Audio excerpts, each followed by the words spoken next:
दबायात मोठ्या राजकीय टॉप 9. ओमराजे निंबाळकर आणि तानाजी सावंतांनी काल वर्षावरती घेतली मुख्यमंत्र्यांची भेट. तासभर चर्चा, विकास कामांसाठी भेट घेतल्याची माहिती. तर मुख्यमंत्री फडणवीस विरोधी खासदारांना भेटतच नाहीत. पक्षांतर केल्यावरच खासदारांच्या भेटीगाठी आणि निधी मिळतो, संजय राऊतांची टीका. पवारांच्या राष्ट्रवादीतील आमदारांमध्ये मतप्रवाह, काँग्रेस आणि भाजपात विलीन होण्याबाबत मतमतांतर. सूत्रांची माहिती, पक्षांकडून अजून कोणतीही अधिकृत भूमिका नाही. तुतारी बारीक असते, तुतारीचं ऑपरेशन होऊ शकत नाही, शिवाय मला कोणतीही ऑफर नाही, या फक्त चर्चा, आम्ही एकसंध आहोत. जयंत पाटलांचं वक्तव्य. तर पुन्हासोबत जायचं अशी पक्षात कोणतीही चर्चा नाही. कितीही प्रयत्न केला तरी आमचे खासदार फुटणार नाही, रोहित पवारांची प्रतिक्रिया. अनेक जण काँग्रेसमध्ये येण्यास इच्छुक आहेत. हायकमांड सोबत चर्चा सुरू. पवारांच्या राष्ट्रवादीच्या विलिनीकरणाच्या चर्चांवर विजय वडेट्टीवारांचा दावा. तर पवारांचं नेतृत्व मोठं, ते विलिनीकरण करणार नाहीत, अंबादास दानवेंचं वक्तव्य. शिवसेनेनं मुंबई लुटायचा, प्रसाद लाड यांचा आरोप. सत्तेत कुणीही असो, कंत्राटदार नीट काम करत नाहीत. युतीत असताना तुम्हीही लुटीमध्ये भागीदार होतात का? अनिल परब यांचा प्रसाद लाड यांना सवाल. राष्ट्रवादीला अर्थ खातं मिळण्याबाबत संभ्रम, अद्याप निर्णय नाही, राष्ट्रवादीच्या वड्या नेत्याची माहिती. तर लवकरच अर्थ खातं आपल्याकडे, जय पवारांचा दावा. हेलिकॉप्टर पाडणाऱ्या कंपनीसोबत महाराष्ट्रातील कंपनीचं टायअप. ही बड्या उद्योजकांची कंपनी वेळ आल्यावर नाव जाहीर करेन, रोहित पवारांचा गौप्यस्फोट. यासह या संबंधित उद्योजकाला सत्तेचं पाठबळ असल्याचाही दावा. संसदेच्या अत्यंत महत्त्वाच्या कमिटीमध्ये पार्थ पवारांना स्थान. पार्थ पवार संरक्षण समितीच्या सदस्यपदी. उज्ज्वल निकम, धैर्यशील मानेंचा सुद्धा कमिटीत समावेश. राम मंदिर दान घोटाळ्या प्रकरणामध्ये पंतप्रधानांचं अद्याप मौन. रामाचं नाव घेऊन सत्तेत आलेल्यांना अपराधाविषयी काहीच वाटत नाही का? राज ठाकरेंचा घणाघात. तर देवतांची पूजा करा, पण या विश्वस्तांच्या पदरात दान टाकू नका. ट्विट करत राज ठाकरेंकडून राम मंदिर दान घोटाळ्यावर भाष्य. दबायात मोठ्या टॉप 9 घडामोडी. टेंभूरमध्ये एका शाळेच्या बसवर झाड कोसळले, एका विद्यार्थिनीचा दुर्दैवी मृत्यू. तर बसमधील 12 विद्यार्थी गंभीर जखमी. 11 नंबर रोडवरील दुर्घटना. टेंभूरमधील संपूर्ण प्रकरणाची चौकशी करून दोषींवर कारवाई करण्याचे निर्देश दिलेत. घटनेतील जखमी मुलांची प्रकृती धोक्याबाहेर, आवश्यक ती सर्व मदत करण्याच्याही सूचना. मुख्यमंत्री फडणवीसांची माहिती.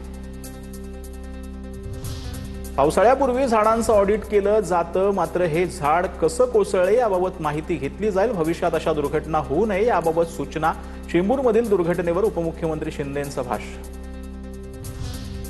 महापौर रितू तावडेंकडून दुर्घटनास्थळाची पाहणी. पिंपळाच्या वृक्ष कोसळल्यानं विद्यार्थ्याचा मृत्यू. झाड काढण्याबाबत पत्र दिल्याचं स्थानिकांचं म्हणणं. पत्रावर लक्ष न देणाऱ्या अधिकाऱ्यांवर कारवाई करणार, महापौर रितू तावडेंचा इशारा. मुंबई महापालिका दुर्घटनेची सर्व जबाबदारी घेणार. सर्व जखमी मुलांवर रुग्णालयात उपचार सुरू. झाडाचं ऑडिट झालं की नाही याबाबत तपास करणार. चेंबूरच्या दुर्घटनेवर उपमहापौर संजय घाडेंची प्रतिक्रिया. पावसाळ्यापूर्वी झाडाचं ऑडिट करायला हवं होतं. परिसरातील नागरिकांनी वारंवार तक्रारी दिल्या. वॉर्डच्या उद्यान अधीक्षकांवर कारवाई व्हावी. चेंबूरच्या दुर्घटनेनंतर नगरसेविका किशोरी पेडणेकरांची मागणी. पावसाचा जोर वाढताच विधानभवन मेट्रो स्टेशनला गळती. मेट्रो स्थानकाच्या पायऱ्यांवर गळती. पावसामुळे गळती सुरू झाल्यानं लिफ्ट एलिव्हेटरवर बंद. परभणी शहरातील शांतिनिकेतन कॉलनी परिसरामध्ये पाणी साचलं. पाणी साठलेल्या खड्ड्यामध्ये सायकलसह मुलगा पडल्याची घटना. नागरिकांच्या प्रसंगावधानामुळे मुलाचे प्राण वाचले. दहिसर पोलिसांच्या सतर्कतेमुळे नाल्यात पडलेला एका व्यक्तीचे प्राण वाचले. मात्र यावरून नागरिकांमध्ये तीव्र नाराजी. पावसाळ्यात उघडे नाले आणि खड्डे जीवघेणे ठरतायत, त्याकडे गांभीर्यानं लक्ष देण्याची गरज.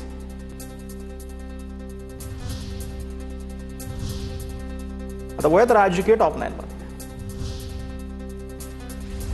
काशीगाव मेट्रो स्थानकाच्या जिना बांधण्यासाठी जागा देण्यास मेहतांची अडवणूक. फडणवीसांनी खडसावल्यानंतर आमदार नरेंद्र मेहता जागा देण्यास तयार. मात्र 173 चौरस मीटर जागेसाठी मेहतांच्या कंपनीला पालिका 24 कोटी देणार. आर्थिक स्थिती बिकट, तरी 7 कोटी आगाऊ रक्कम देण्यास पालिकेची घाई.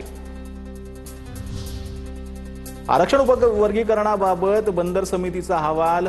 आता यावरती हरकती मागवल्या आहेत. सर्व हरकतींवर चर्चा होईल. सर्वांचं म्हणणं ऐकून घेतलं जाईल. मुख्यमंत्री फडणवीसांकडून स्पष्ट. अनुसूचित जातीच्या उपवर्गीकरणासंदर्भात आंदोलन स्थगित. अनुसूचित उपवर्गीकरणाविरोधी शिष्टमंडळाच्या बैठकीत तोडगा नाहीच.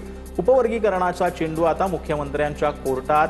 दरम्यान मुंबईतील आंदोलन स्थगित करण्यात आल्याची आनंदराज आंबेडकर यांची माहिती. चंद्रपुरात भाजपामध्ये अंतर्गत वाद. सुधीर मुनगंटीवार गटाच्या जिल्हाध्यक्षांनी घोषित केलेली भाजप कार्यकारिणी स्थगित. स्थानिक आमदारांना विश्वासात न घेतल्याचा आरोप. पत्र TV9 मराठीच्या हाती.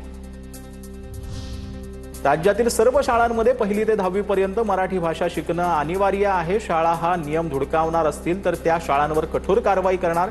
शालेय शिक्षण मंत्री दादा भुसेंचा इशारा. तर अंमलबजावणी न केल्यास संबंधित शाळेला 1 लाख रुपयांचा दंड आकारला जाणार असल्याचीही माहिती.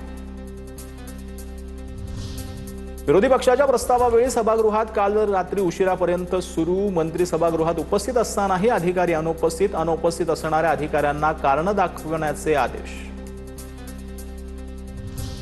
परिवहन महामंडळाच्या अकार्यक्षम अधिकाऱ्यांना महिनाभराचा अल्टिमेटम. अपेक्षित उत्पन्न न वाढल्यास अधिकाऱ्यांची बदली थेट. निलंबनाचा कारवाईचा इशारा. एसटी उत्पन्न वाढीसाठी सरकारची कठोर भूमिका.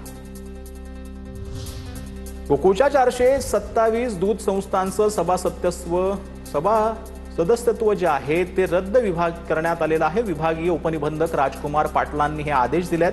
निर्णयाविरोधात उच्च न्यायालयात दाद मागण्याची संस्थांची भूमिका आहे.